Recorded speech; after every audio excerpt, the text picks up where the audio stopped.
Well, hello. I'm here with Tim Wright, currently the chairman of the board at Quack, and which you co-founded, which was, I guess, previously under a different name. But we're going to explore Tim's story a bit today and how wealth has influenced his happiness from childhood till now, and hopefully can have some influence on posterity beyond. And so, Tim, let me get started with. Just tell me about your childhood. How did you grow up? What was the financial situation like? How did your parents view money, and what was success to them as individuals, and then also as parents? What was a successful mark of a parent to them? A lot of questions in there, so I can roll back through them. Yeah. Who doesn't grow up with a semi-dysfunctional family, right? So I was born in San Antonio, Texas, and a long time ago. I'm 66 years old now. I have 6 older siblings. I'm the youngest of 7. My parents are actually from Pleasant Grove, Utah, which is interesting. Yeah, unusual. They at the conclusion of World War II, they bounced back and forth between New York State and Texas. They never came settled or raised their family in Utah, which was unusual. I think it was kind of triggered by the bigger world theory, at the end of World War II. And what was that? I'm not familiar with that theory. Oh, I just made it up. Oh, okay. Well, that there's my father was a soldier. He was on a ship to Japan right when the bombs went off, and I think that whole World War II experience really changed the world. It changed Utah. I think a lot of people got a taste or a view of the bigger world, and I think that affected my parents, and they made a decision to leave Utah and go to New York, and then down to Texas, and then back to New York, and back to Texas. So how old was your dad at that time, and your mom? They were married. He was drafted while they were married, and or went into the war. Yeah, well, he was born in 21, so the war concluded in 42? Is that, or 45? Whatever that date was, he was in his 20s somewhere. Yeah. And he and your mom were already married together at that point? Yep. Okay. Yep. They married early on. He graduated from BYU, and the rest is family history. Yeah. So they were born and raised here. Again, nothing but farmland and maybe a few buildings and some mountains and some desert, right? And so now he goes here, right? Oh, yeah. Well, my grandfather was the manager of the Pleasant Grove Cannery. Okay. He was kind of, at least in the family lore, he was kind of an important person. Yeah. Yeah. I imagine so. But he died early on, before the war, when my dad was young. Okay. My dad was the oldest of his children. I think it's probably too much information for you, but I think it created an environment in his brain where he was kind of fighting the world a little bit. He was, his father had died, and he had younger siblings. And how old was your dad when that happened, roughly? I think he was 16, 17. Okay. Yeah. So, pivotal ages of growing and adolescence and looking for autonomy, and now he's playing a father figure probably for many of the younger siblings. I think so. Yeah, I think he definitely was an important person to his younger siblings. Yeah. Okay. Yeah. All right. So he's growing up. Interesting things, Yeah. You start pulling back the history leaves, and there's a lot there. Yeah. So he and your mom get married, and he's off to war. probably, again, hadn't traveled a whole lot before the war, and this is kind of the open, would you call it the open world theory, or there's the bigger world theory, yeah. right? There's more to the world than just this valley, and so they're traveling back and forth between New York and San Antonio, and then you're born in San Antonio. Correct. Okay. And the youngest? The youngest of 7 children. All right. And what did your dad or mom do professionally? My father did a master's degree at New York University. I think it was like a degree that doesn't exist today, but I think it was retailing of some sort. Okay. And he was successful, or at least from a young son's perspective, he seemed to be hardworking and very successful. Okay. And when you say retailing, I mean working in department store type? Yeah, the big department stores. Okay. So I don't even remember the name of the one back in. Yes, I do. I think it was Strauss and Company. Okay. It has some connection, like one of the original Macy's stores. So that type of big, large department store. And he was, I think he was like over, he was in the head office kind of thing, and over human resources. Okay. Yeah. All right. Interesting. Okay. So, and your mom was raising a bunch of kids? At home. At home? Yeah. Okay. And once you said they were back and forth to San Antonio and New York. Once they were in San Antonio with you, did they stay there? I mean, how long were you there? I was born in San Antonio. So you went to New York. So my father's first, they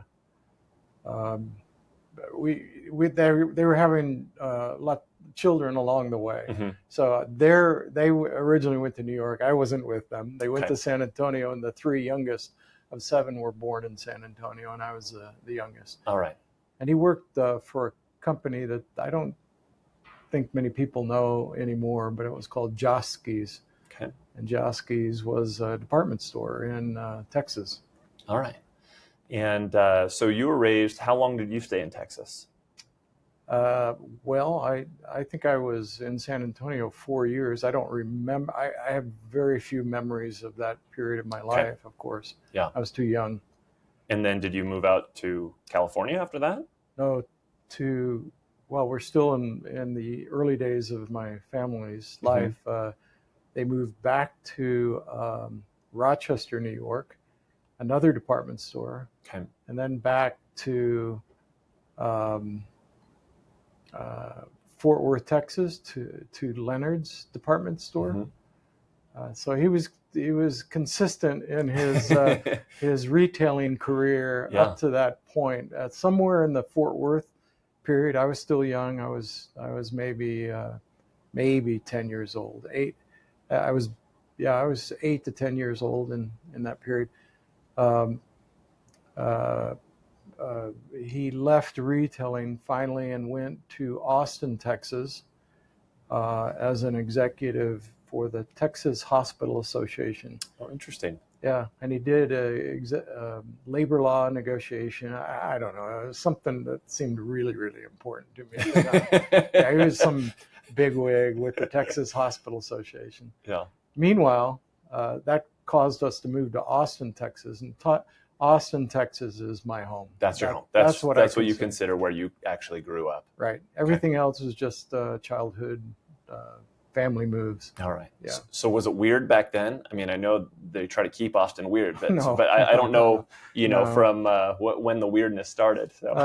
Most Austinites, or I think it's Austinites. It's been a long time since I lived there, but to most Austinites, it was kind of the center of the world. Okay. And but it wasn't weird. It was good barbecue, and I was a marching band trumpet player in the Lyndon Baines Johnson marching band. Okay. Thought that was the most important thing I could ever do in my life. Well, and you kept up with that for a long time, right? I mean, Well, not so much the trumpet, but music. Yes, Yeah.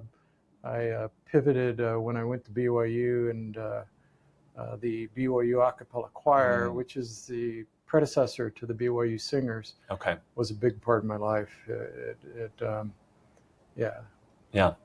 real important part of my life. And I think from our prior conversations, you ended up in the Mormon Tabernacle Choir for several years, and so I formerly known as the Mormon Tabernacle Choir. That's funny. Yeah. So I left BYU with a goal, and my goal was, whenever the time was right, it wasn't right when I left, but later on in life it would be right, that I wanted to sing in the Tabernacle Choir. It's a pretty common goal for music people who sing at BYU. At some point they want to go back to the core of their essence and sing in the Tabernacle Choir. So that was a big goal. That's fun. Mine was always to sing in general conference. That would have been, I did that when I was a missionary or in the MTC. So that was very cool. It's kind of fun. Very cool. Singing up there. So, so your dad, you always looked at him as very successful, very well-to-do, had jobs that were very important and, sound seemingly boring to a teenage kid, because, not a lot of the details were there. Was he gone a lot? Was he around a lot? Do you feel, what was the definition of success for him on a professional standpoint? I wasn't old enough, mature enough to really interpret some of those. What I know is that money was always an issue at home. Mm-hmm. It was financially a struggle. We weren't poor per se, but we weren't rich by any stretch. I don't know if that was caused by 7 children, or he just kind of worked for the man all the time and never really made enough to cover expenses. Worked hard, he saved. I would describe that time for my father as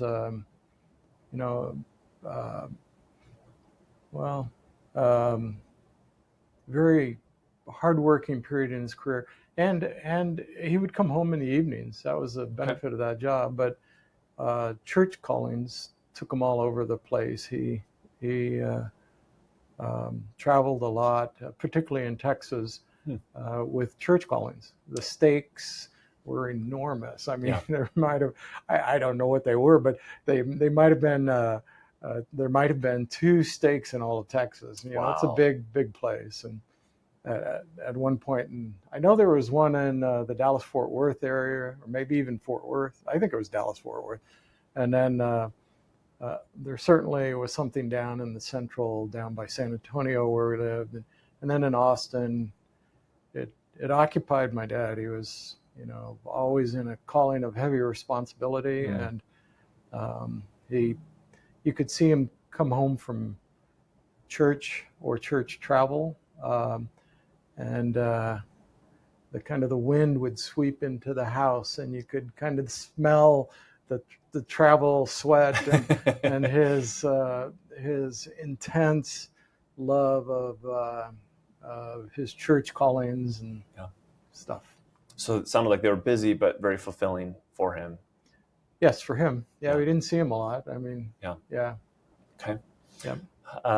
So success to him was, it sounded like some of the values that he had were hard work and stewardship and kind of put your shoulder to the wheel type, and just push along.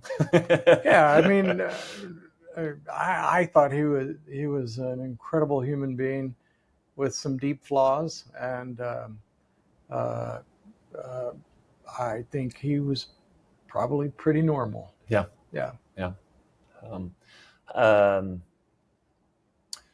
How would you gauge his happiness, I guess, scale of 1 to 10? Oh, 8, 9, maybe. Okay, 8 or 9. Yeah, I would say he derived a lot of his happiness from his service in the church. Okay. And work, he was extremely intense. But when you're working for somebody else, you're subject to somebody else. Yeah, absolutely. So to speak, Yeah. Absolutely.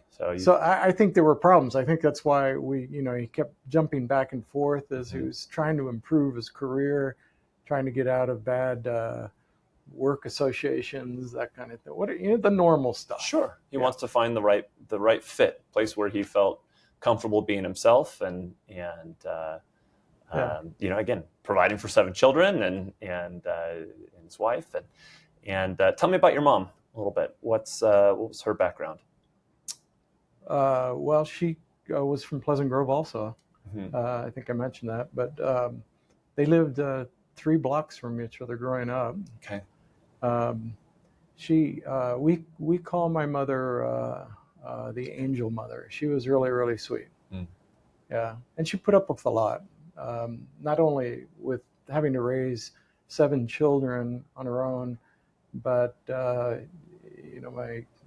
to get too personal, but I touched briefly. I said my father had a deep flaw, and it was the reduced ability to control his anger. Mm. So, and my mother bore the brunt of a lot of that. Mm. Yeah. That's and hard. it wasn't, well, I'm not a therapist or clinician or anything like that, but it went on, far too long and was not good. Hmm. Yeah. It's hard. It was really hard. It was hard. In some ways, it shaped each of the children in the family. Me being the youngest, I observed and made decisions on my future, partially because of that. Hmm.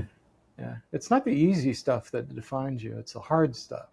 Yeah, I think there's a saying once that I heard that people turn out to be exactly like their parents or the exact opposite of them, right? And I think it's somewhere in the middle of seeing those things that you really like, whether by nature or nurture you're inclined to do have certain habits or certain tendencies. But then also, I think you can see things in your parents where you say, I just don't want that part to be part of me or my family. And even stating that, sometimes it still creeps up, right? But for sure. But really, making a conscious effort and decision to gravitate towards or to repel yourself away from certain things, or really control yourself in certain ways, I think is very interesting, looking at that generationally. I think that is definitely accurate, what you just said. And it also shaped my view of money. Tell me about that. Well, as I went to college and dug through all the options on careers, trying to figure out where in the world am I going to work? What am I going to do?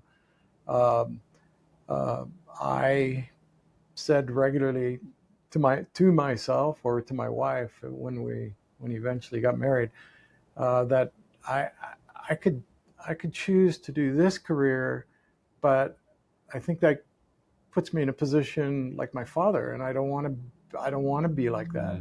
Not like I want to be like my father, but not on the shortage of money. I just didn't want to be in that situation.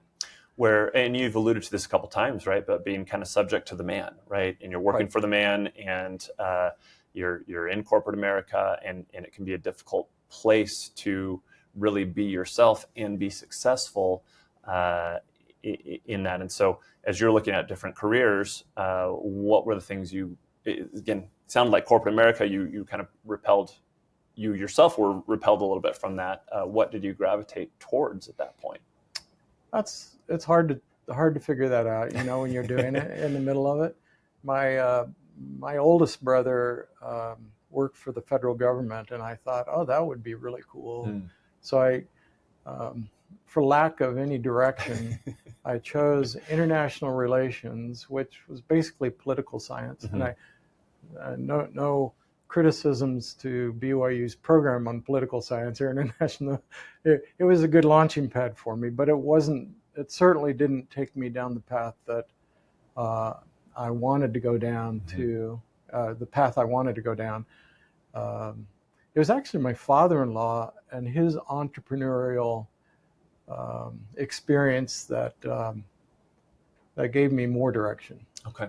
Yeah. So growing up in a situation where money always felt maybe a little bit tight, again, partially because of 7 kids, partially because of perhaps a cap on income for your dad, and then you see your father-in-law, and he had more entrepreneurial experience, and you kind of looked at that and said, that's something different that I didn't grow up with, and you were attracted to. Tell me what was it that he did, and what did you like about that line of that direction, I should say? Yeah, at that point in his life, he was a professor. I think they call them professors at a junior college in Seattle. And I had just come out of school really with still no idea what to do. Yeah. And so he kept suggesting to me to go into real estate appraising. And I'm like, okay, what's that? With your political science background, right? Right. in international business. And I said, well, my degree's in something else, and he says, well, why don't you just take another class at the community college? And I'm like, BYU graduate. Right. You're going back to a community college? Yeah, that's interesting. Yeah, that was funny. But I did, and it eventually led me into a starting career of real estate appraising, which was a really good thing. One of the reasons why it was good is it's the pay schedule or the pay plan in that career is called fee split. And so I started in residential, so I could write a report on a house for a bank, and they would charge the client,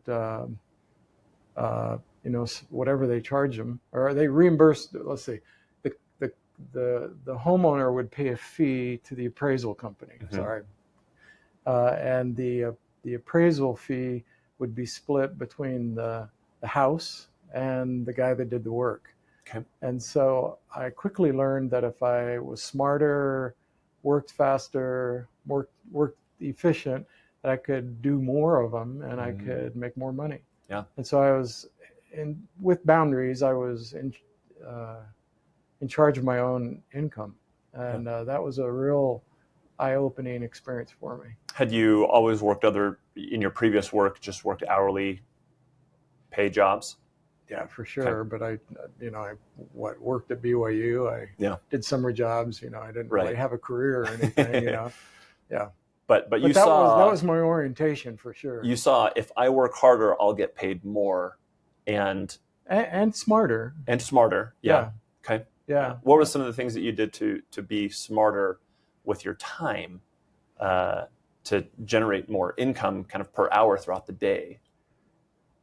Yeah. Well, I certainly worked hard. I stayed focused, but besides those, a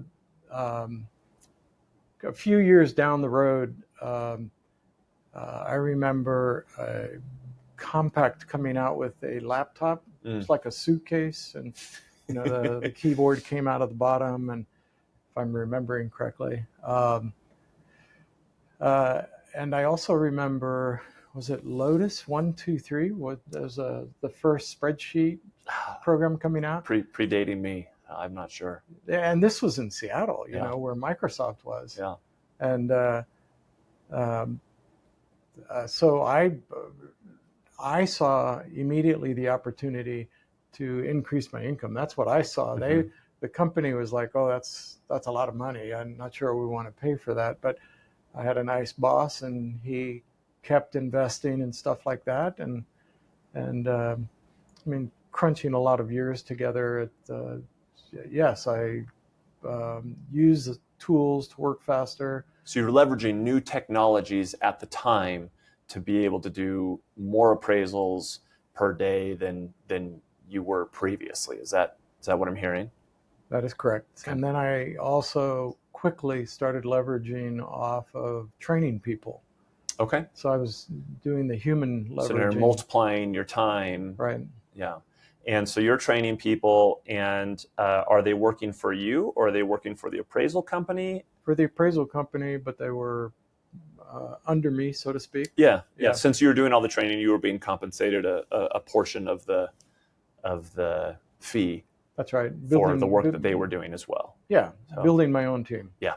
Because you get capped on. I mean, there's only, even with all the spreadsheets, only so many and hours all the tools, in a day. There's only so many hours in a day. And you're only so smart. Right. Okay. Yeah. So leveraging technology, helping people to build your team. You're training them, providing them with the skills and abilities for them to come out of maybe that hourly job and start getting compensated for, their work that they're doing, and having a little bit more control about the amount of work that they can handle. Okay.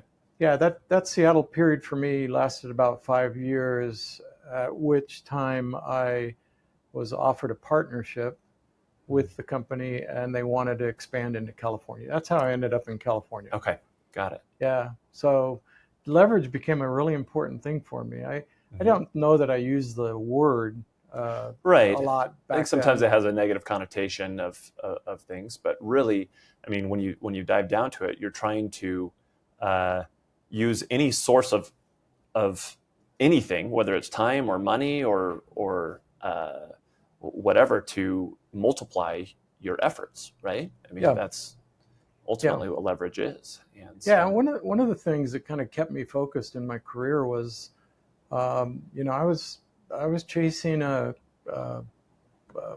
phantom, and that was, how can I be better? How can I make more money? How can I, provide better for my family? How can I make it in my life so that money isn't a source of frustration for my wife because there's not enough, which is what I grew up in. Right. And so that became a great motivator. It was a big deal for me in my 5th year of employment that I made the same amount that year that my father made after 30, decades. 40 years, decades. Yeah, decades.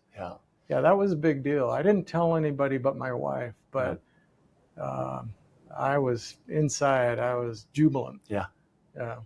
And was your dad around to see that time period in your life? Yes, but I don't think he was in Texas still. I was in California. He would come out and visit, but it wasn't a topic of discussion. Yeah. I think he was happy for me, very happy. That's what I was wondering. I mean, I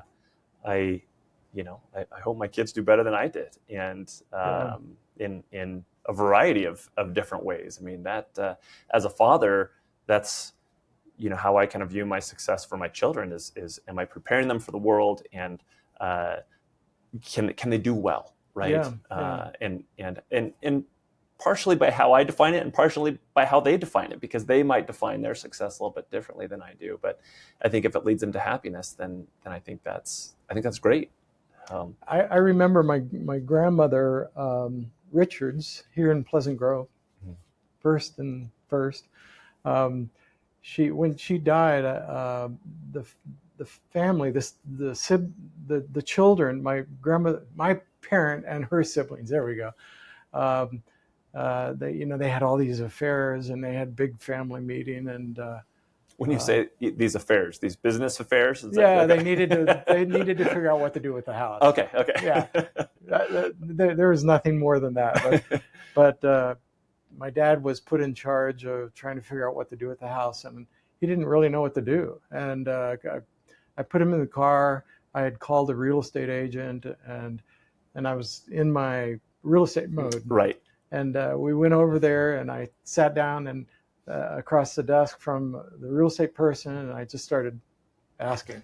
I was working. That's right. I had you were ready to appraise questions. That house. So. Yeah, and we got out of there, and my dad just looked at me really puzzled. He said, "How do you know all that?" And it felt good. It felt like, okay, the number 7 child makes good finally. So I got to ask, I got a little side note here. Yeah. Number 7, do your siblings look at you as the little spoiled brat, or typically, or a lot of times, as income's really tight for the earlier ones, and it's a little looser, right? For there's a little more income, perhaps a little less expenses, or just a lot more income and similar expenses, right? Did you feel that? Do you feel that with your siblings? Was there ever any talk about that, or? Well, inside my brain, inside my drive, there was a fire burning. I wanted to make good, beat, not in an open, bombastic way, but I just wanted to beat them. Yeah, they were my benchmarks, and at some point, I don't know when it was, maybe 30 years into my career, they were all like sitting up straight, looking at me, going, "Oh, you know what you're doing." Yeah. And that was very satisfying. As a baby of the family, I'm sure. As a baby of the family. I'm sure it is. And I had one sibling, a brother that's just older than me, that's a doctor, that maybe wanted to be the guy in the family that did the best, and they just can't keep up with me anymore. Little baby Tim. 3 of them are dead. Taking on the world. They've passed. So With it's exactly like that. Little brother, the baby of the family. If you consider wealth or income or what he's achieved, in many ways, financially at least, I've done really well. Yeah. So you said you always had this drive, and I want to ask a deeply personal question here. You always had that drive to do well, to do better, to improve yourself, to leverage yourself more, and not that it, like you said, not that it was a competition, but there were the benchmarks to beat. It was the next level. Your various siblings on success. Oftentimes in this world, we get consumed with that drive, and it becomes money without purpose, aside from just more money or more wealth or more income, becomes the main factor. As you've kind of gone through that, do you look back on your life and say, either, you know what, at that point that was enough and I wish I would have kind of stepped off the gas a little bit? Or do you feel like, hey, this is me putting my talents to work, and I feel like I've just, whatever I have in me, I've got to continue doing that, and if it continues to produce and return great things, then great. Yeah, those are very good questions. I wasn't, I might have sounded a little stronger a few moments ago than in reality. My reality was I did want to be successful. I did want to do as well as my siblings. More than that, though, I think I had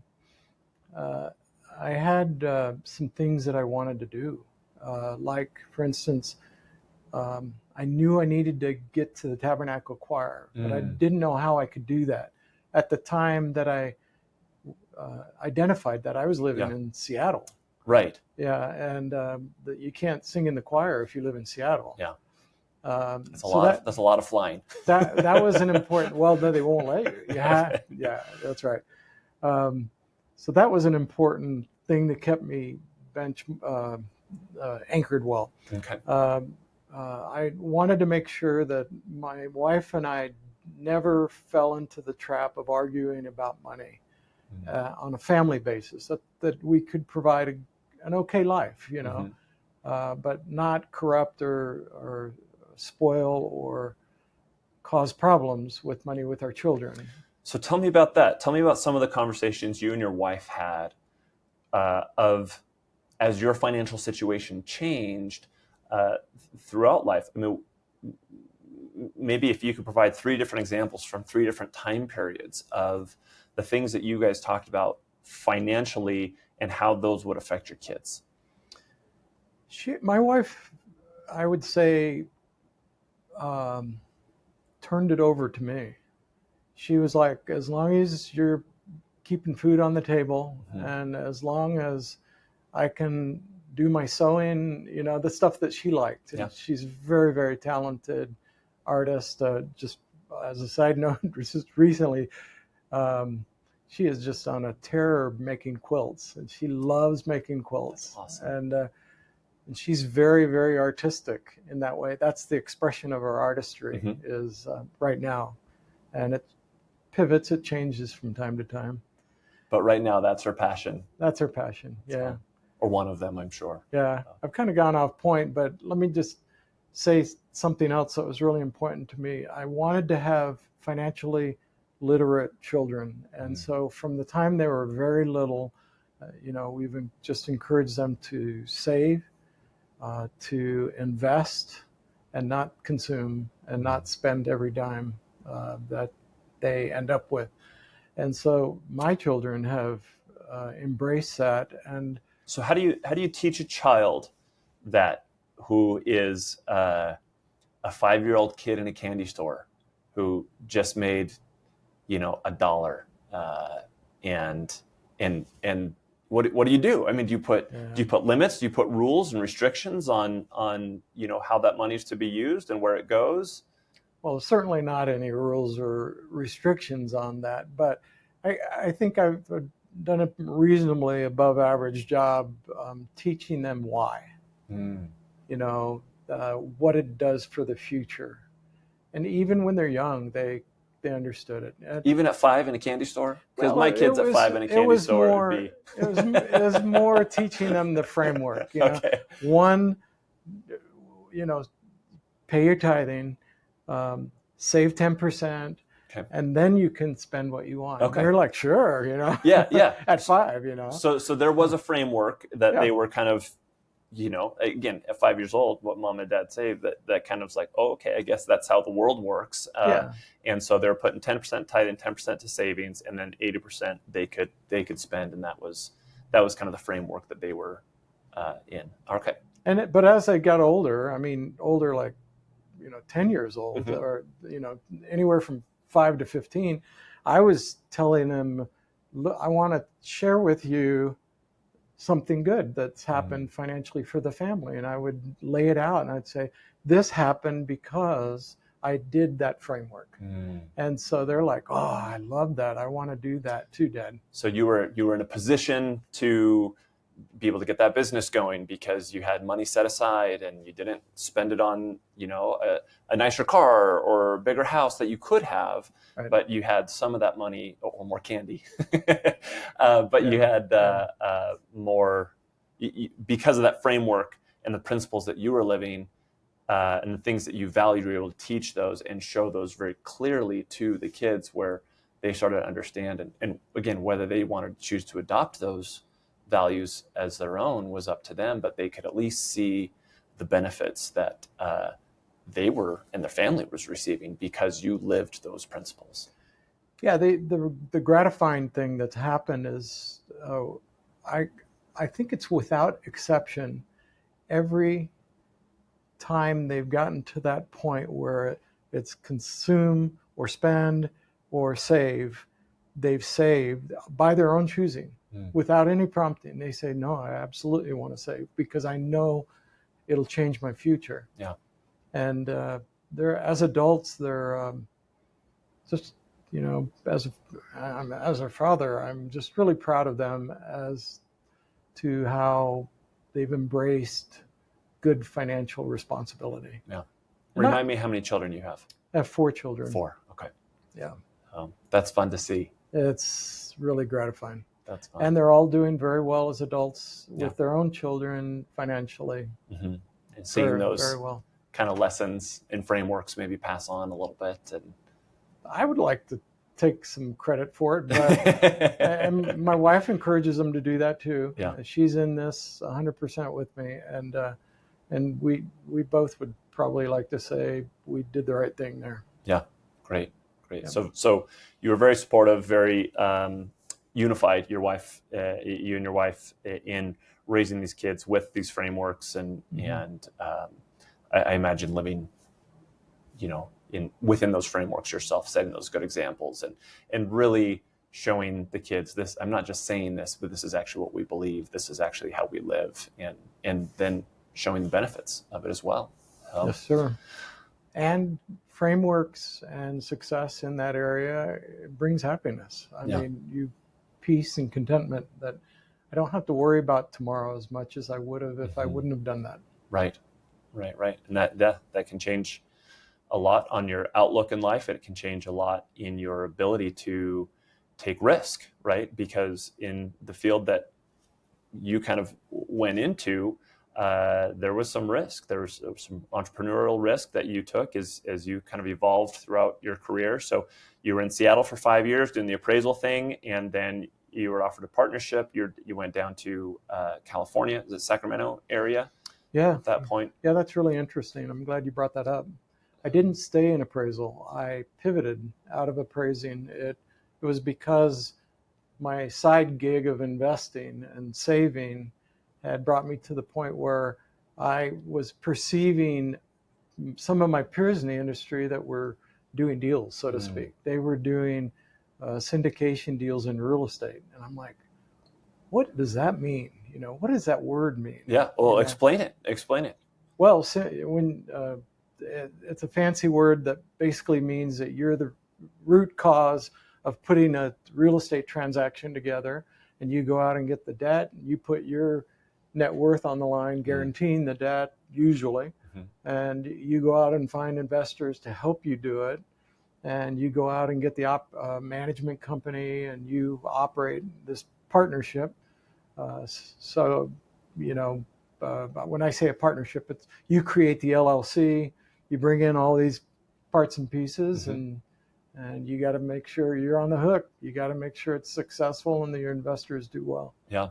So coming back to the word leverage, right, that we talked about earlier, right? Yeah, you're saying I can do so much by myself, and I'm risking a lot of my stuff here, but if we can get some other people involved as well, then we can do a bigger deal and have a bigger profit, and you're compensated because you're putting the whole deal together. Yeah. And at the end, if it works out, everyone's happy, right? And if it doesn't, everyone's mad at you. Is that Right, flip? right. I mean, that's why you got to make sure everything's done right.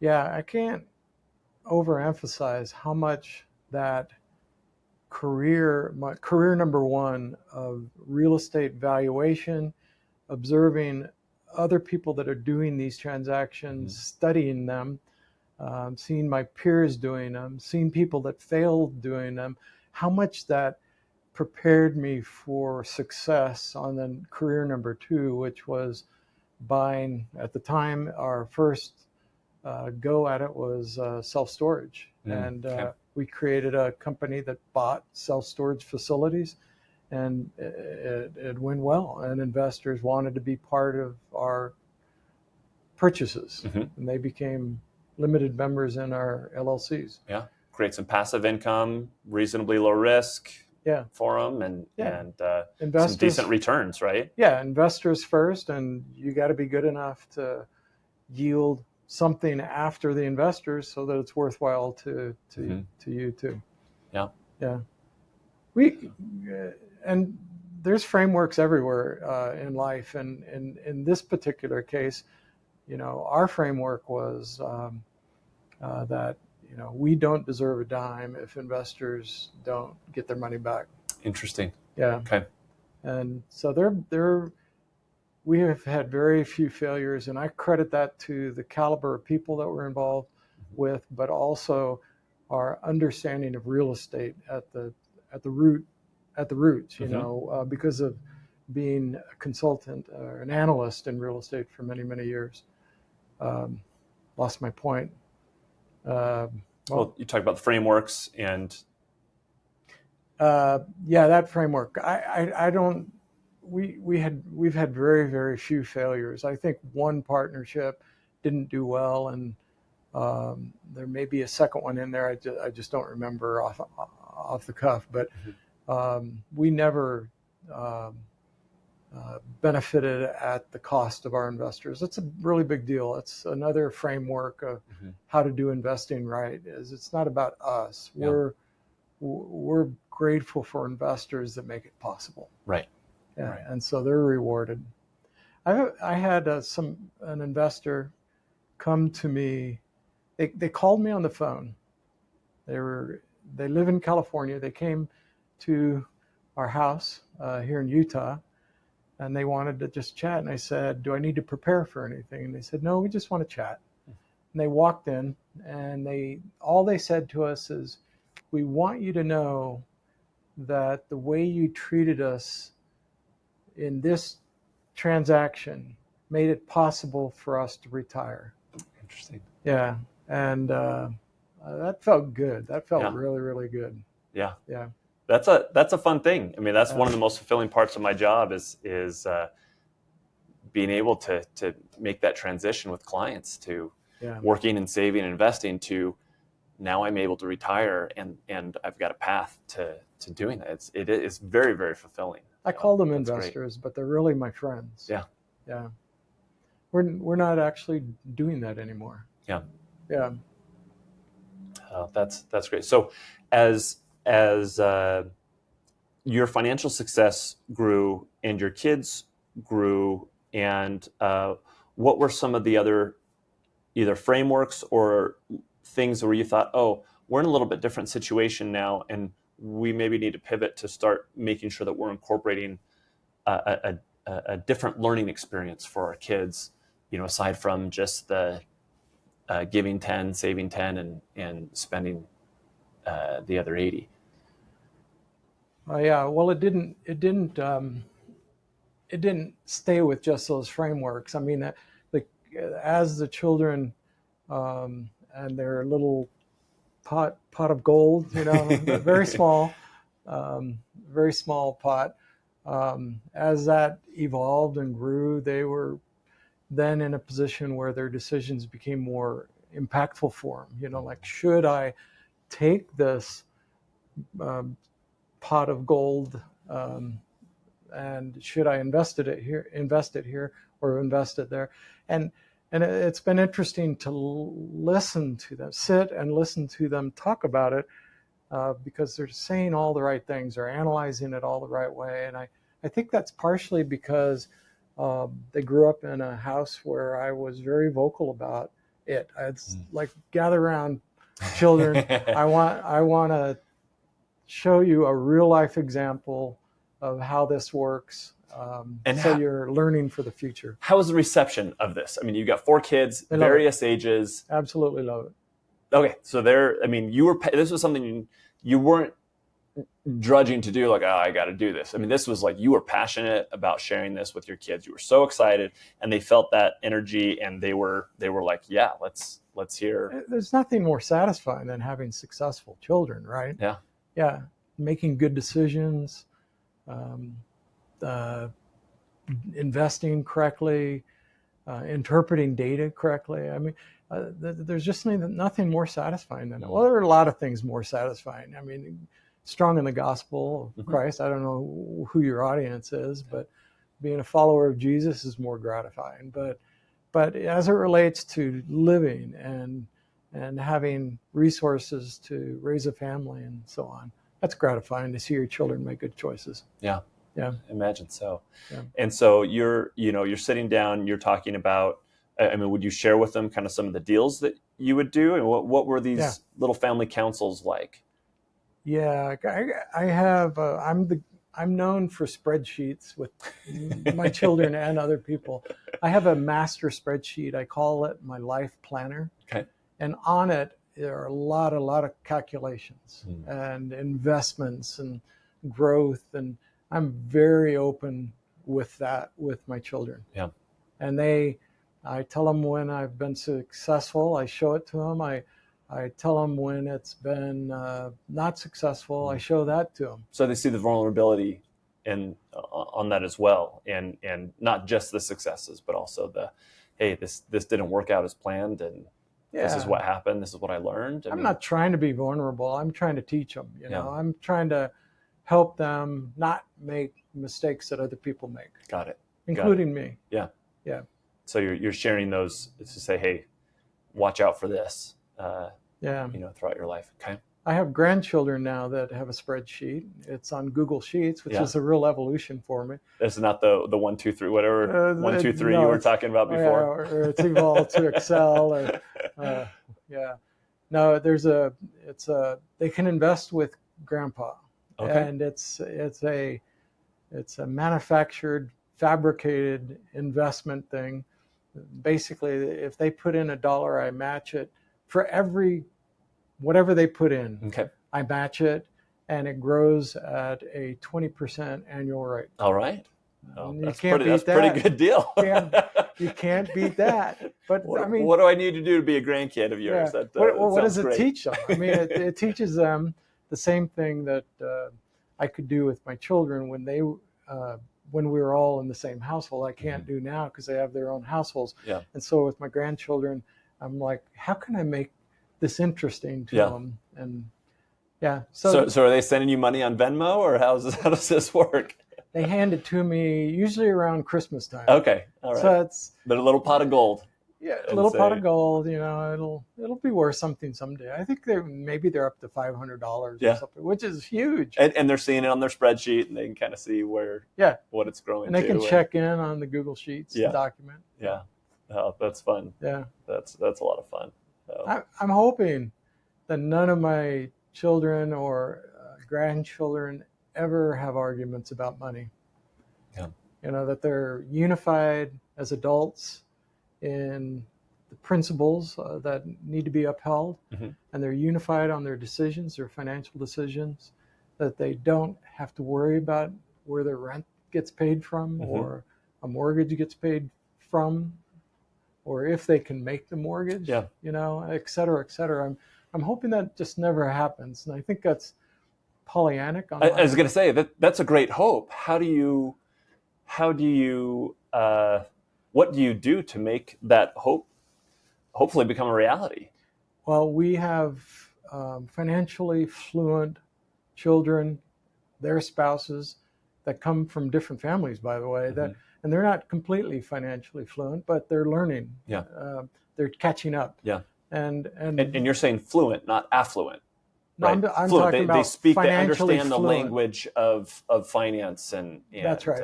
Educated around investments and debt and cash flow and budgets and rates of return, what's good, what's not good, what making investment decisions. I don't think my daughter-in-law would object to this, but I have a daughter-in-law. So my oldest son went to BYU.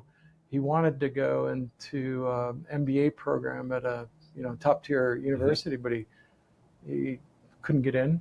Not because of his numbers or scores, but other things, social issues. Sure. And so he ended up going to Barcelona because he wanted to do something before he got locked down on a career. He wanted to do something enjoyable. He spoke Spanish, and so they went to Barcelona. His wife was very nervous about going, but it turned out to be a great experience for her. While she was there, she created a dream for herself, and she said, I want to someday own a Airbnb or a vacation home in this little medieval walled town on the Mediterranean coast in northern Spain.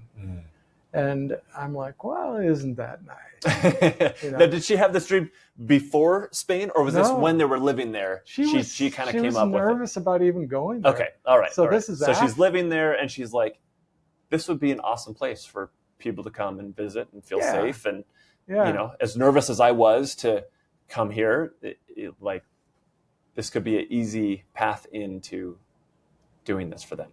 She had a goal. Yeah, and that's the whole point. Is this massive spreadsheet that I had. It was just chock full of goals, including non-monetary goals, especially non-monetary goals.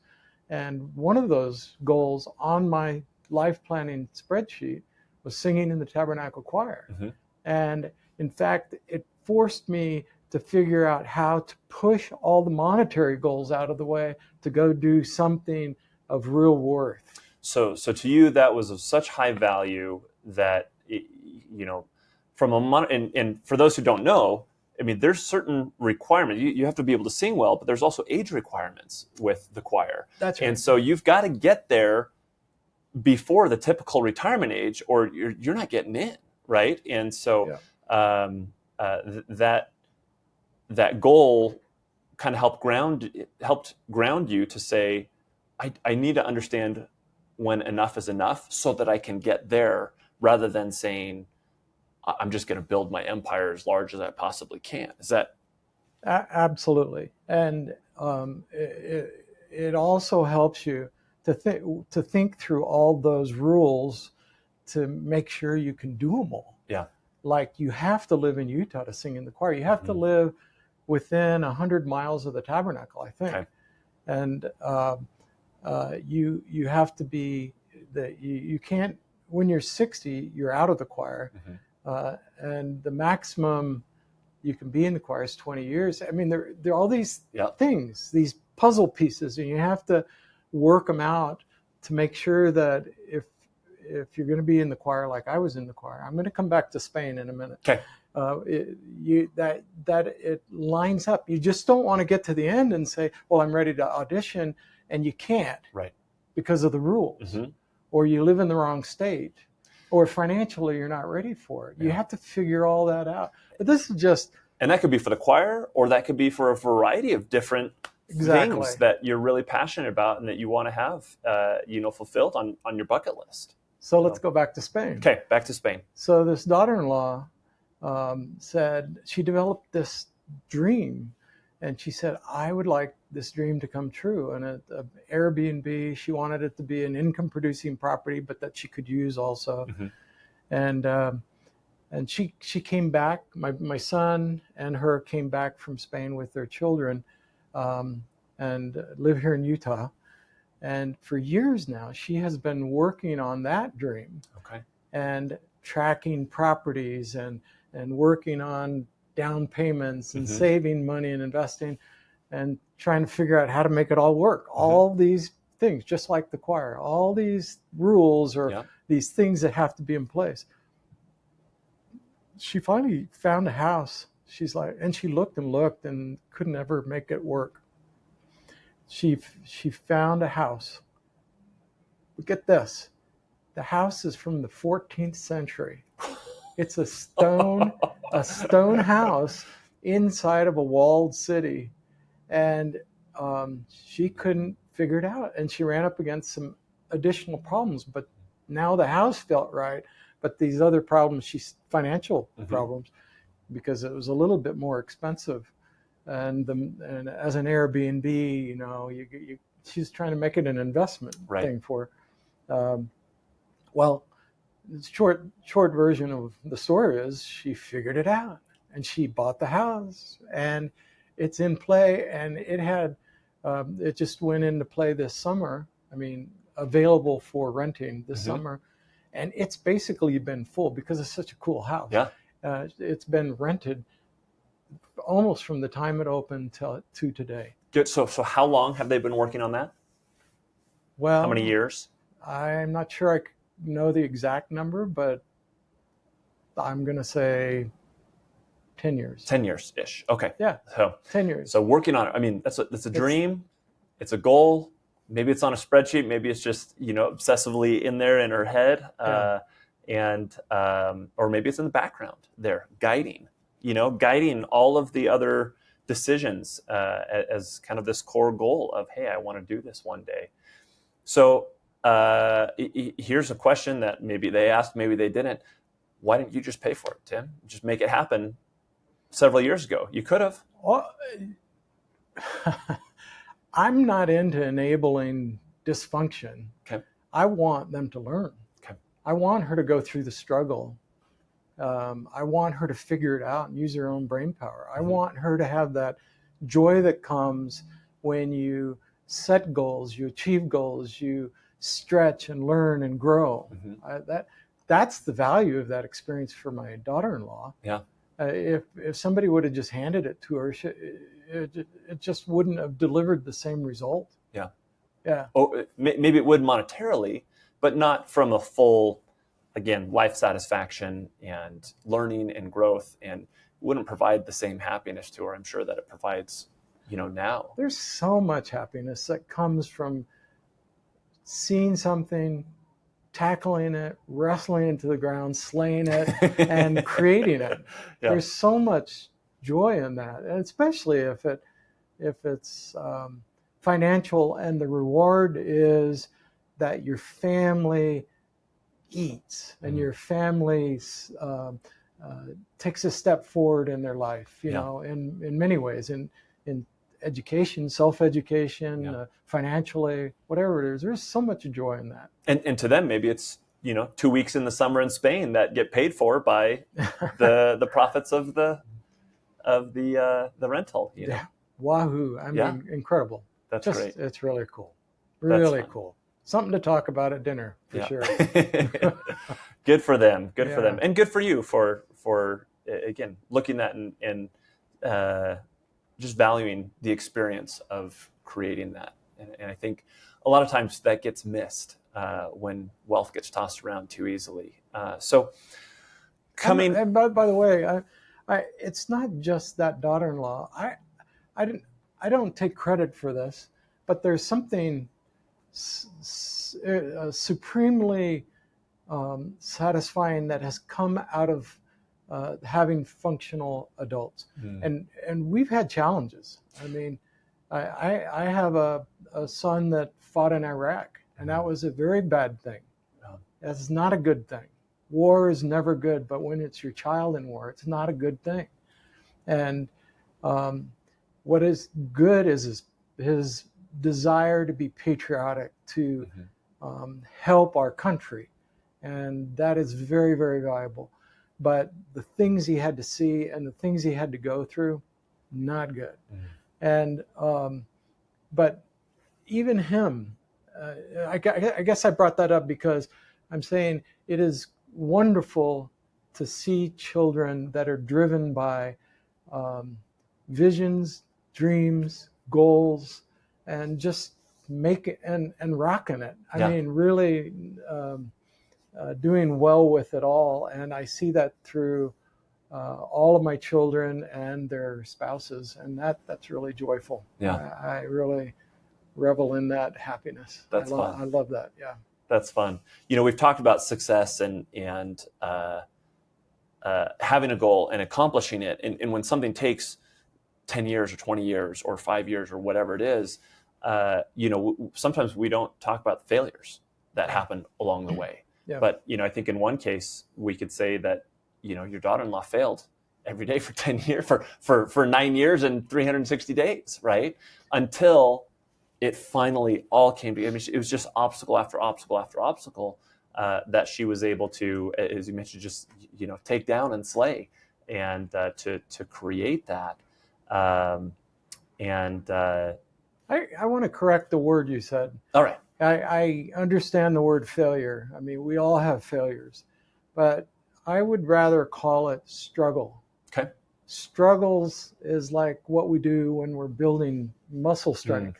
Struggles with goals, it's like it builds strength of character. It teaches you, it refines you, and so I would prefer using the word struggle over failure. Yeah. And I can go in and ask my children, what are you struggling with? Or how can I help you with your struggle? Sounds a little better than what are you failing at in life right now? So. Yeah, because failure is too permanent, and it shouldn't. Yeah, it's a good word, but when I hear the word failure, it's too permanent. It's too absolute. Okay. Yeah. So struggling, and so and even struggling's good. And even today, because you see it as again building, right?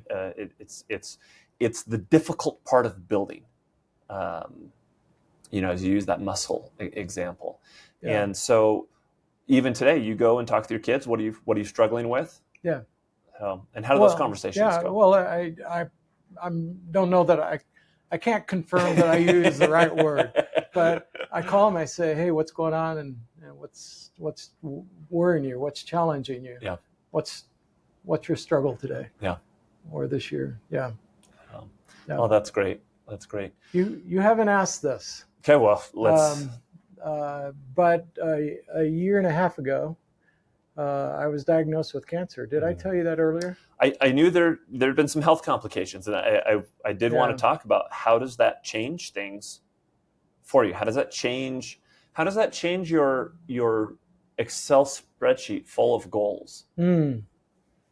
You've hit the target bullseye direct on.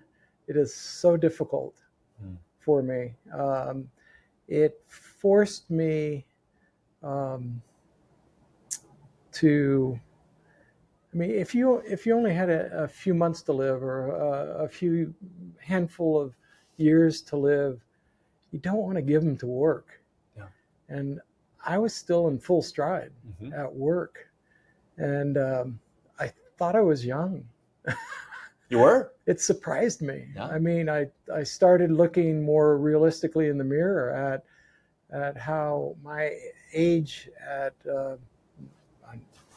I'm not shy about this, but at 66, I needed to stop working, and it's been very, very difficult because the third career, the most successful of all the careers I've had, was in full stride, and I was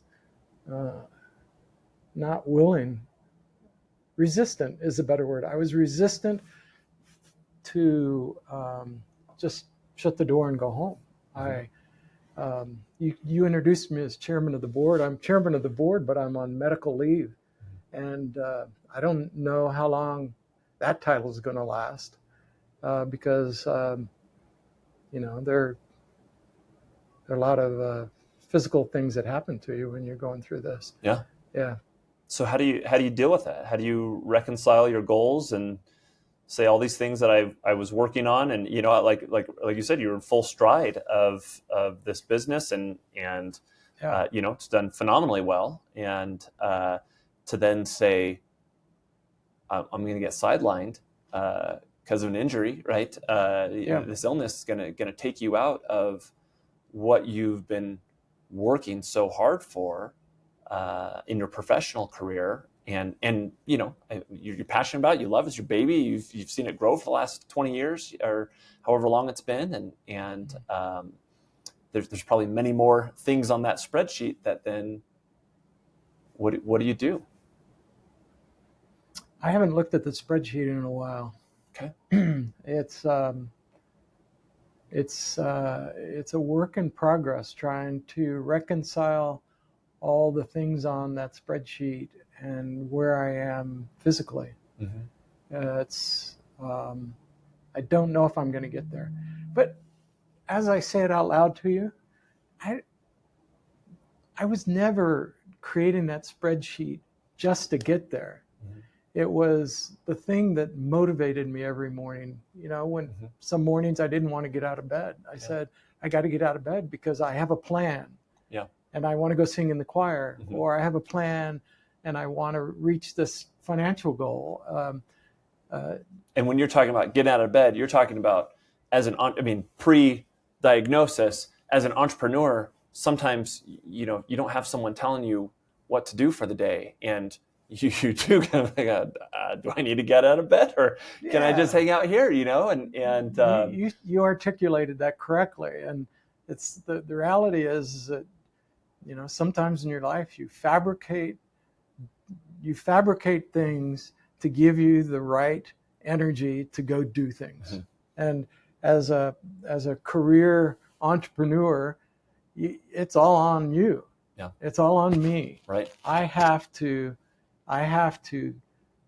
get out of bed with a purpose to move this heavy object forward, this career forward. And well, that's interesting. So that's what that means when I say get out of bed. You have to have a reason to be, or a reason to do. And that for me, for many, many years, it was It was my head divining or creating a series of goals that I would record into a spreadsheet so I wouldn't forget them. Yeah. And that I would always refer back to the primary source of what I was trying to accomplish. So the distractions didn't overtake me. Yeah. So because there are a myriad of them all the time, right? That's right. Yeah. Pulling from every angle,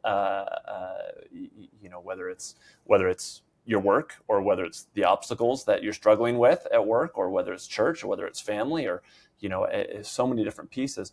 So it sounds like this spreadsheet was part of your framework in reminding yourself and grounding yourself with your goals of this is my purpose, this is what's important to me, to get up and creates emergency in you to go out and make it happen. Yeah. That day. Okay. But again, the diagnosis came and the spreadsheet kind of went to the side a little bit. Is that okay? Are you okay with that? Do you feel guilt around it? Heavens, no, I'm not okay with that. I want to live to be 200, and I want to achieve every one of those goals and every one of those outrageously absurd goals. Yeah. But God has plans for us. Yeah. And we adapt to God's plan, not our plan. Right? Yeah, absolutely. You can try to just continue to push your plan through, but sometimes that gets a little more difficult. That's right. Yeah. So again, coming back to frameworks, you see this as all these frameworks are in one big framework for you, which is God's plan, right? And trying to fit your frameworks to align with His is important to you, something that you value and see as a superseding framework to whatever goals and plans you think you might have. I think everything you just said is really nice and really good. Yeah. It's a challenging, I would say, for a lifetime entrepreneur who's gotten out of bed with his own plan every day, mm-hmm. to submit yourself. Yeah. Yeah. Yep. You want to be in control and be the captain of your ship, and sometimes that's not the case. Even as a successful entrepreneur, right? That's right. There's still other things guiding. Isn't life interesting? It is. Yeah, it is. What you don't want to do is be stuck in my parents' case, stuck where you just you didn't advance your income to a level where you didn't have to be worried about money all the time. And if my dad were here, I'd be embarrassed to say that. Maybe he's listening. I don't know, but I would advocate to anyone: make plans, make goals, stretch yourself, dream big. Because it's great fun. Yeah. It feels wonderful, and I'm deeply grateful for the fruits of that effort of getting out of bed and working hard and taking control as a self-employed person in my life, taking control of my path. Yeah. Just having that freedom. Where else do you look? It's so hard to say that out loud because everybody's different and everybody has different approaches, and I'm not trying to offend a single soul, but what does it hurt to identify goals and chase one? Yeah. Well, and it sounds to me like while you enjoy the success of it, you've also greatly enjoyed the struggle and all of the things that got you to where you are today. Yeah. And it sounds like there's been just an incredible amount of fulfillment from your own life in your own journey that way, and then seeing your kids go through their journeys as well and find great satisfaction in seeing them make those goals and accomplish them and go forward. That's neat. Is that where you want to stop? We can. I think that's great. Okay. So, Well, it's been wonderful. yeah. Thank you very much for sharing. And like you mentioned earlier, you're an open book, and it's been really enlightening. I just love hearing people's stories and where they've gone, where they want to go, and I think what a great impact you can have on the learning, the financial literacy, the focus on goals, and how impactful that can be in other people's lives. And so, great. Thanks so much, Tim. You bet. Thank you.